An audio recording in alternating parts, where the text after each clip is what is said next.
Hello friends, good afternoon. Welcome to my channel. আমি আজকে এখানে বানাচ্ছি চিকেন কষা। তো আমি এখানে মানে আমার শ্বশুরবাড়িতে এসে এই চিকেন কষাটা একটা নতুন স্টাইলে বানানো শিখেছি। বিয়ের আগে আমি এইভাবে বানাতাম না, আমি অন্যরকমভাবে বানাতাম।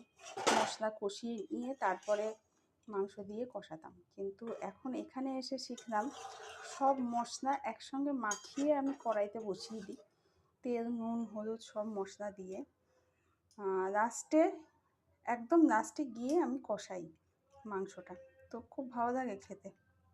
আর এখানকার স্টাইলে বেশ মোটা মোটা যে সজনে ডাঁটাগুলো, এইগুলো মাংসতে দিয়ে দেয়। খেয়ে দেখেছি, বেশ ভালো লাগে খেতে। তাই আমি এখন এইভাবেই বানাই। তোমরা কে কেমনভাবে বানাও জানাবে।